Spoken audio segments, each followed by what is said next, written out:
Le réclame du chrétien un impact social de sa foi. Mais il ne s'agit pas de n'importe quel impact. Témoin ces versets pour le moins déconcertants. Beaucoup me diront en ce jour-là, Seigneur, Seigneur, n'est-ce pas en ton nom que nous avons prophétisé, en ton nom que nous avons expulsé les démons, en ton nom que nous avons fait de nombreux miracles, Matthieu 7, 22. Que demander de mieux? Apparemment, ils se sont dévoués, ces hommes. Ils ont réussi. Ils ont œuvré au nom de Jésus. Et cependant, Jésus ne les reconnaît pas. Alors, je leur déclarerai jamais je ne vous ai connus. Écartez-vous de moi, vous tous qui violez la loi. Matthieu 7, 23. Jésus ne donne pas en clair la raison de ce rejet. Mais ne peut-on la deviner? Ces hommes ont porté du fruit, mais quel fruit? Déjà, les versets précédents évoquaient ce problème. Gardez-vous des faux prophètes qui viennent à vous, sous des dehors de brebis, mais au-dedans sont des loups ravisseurs.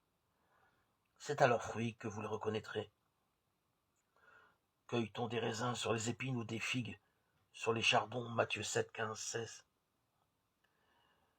Quels sont-ils ces fruits que Jésus ne reconnaît pas comme authentiques? Le critère pour en juger ne peut être que la miséricorde.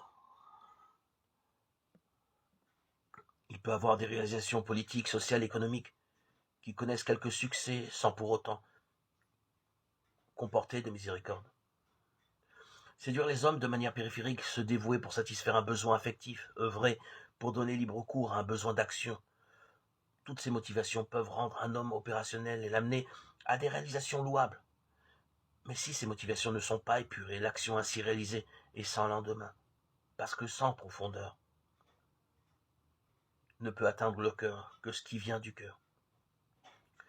Et se repose l'éternelle question du discours sur la montagne. Qu'y a-t-il dans le cœur?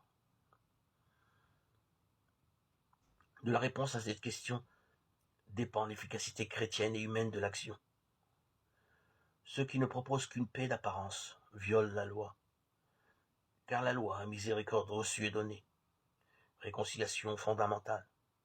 Une société ne peut se construire sans ses assises, sinon elle est vouée à l'échec à terme. Elle répond à quelques désirs illusoires et momentanés, non aux questions capitales de l'homme.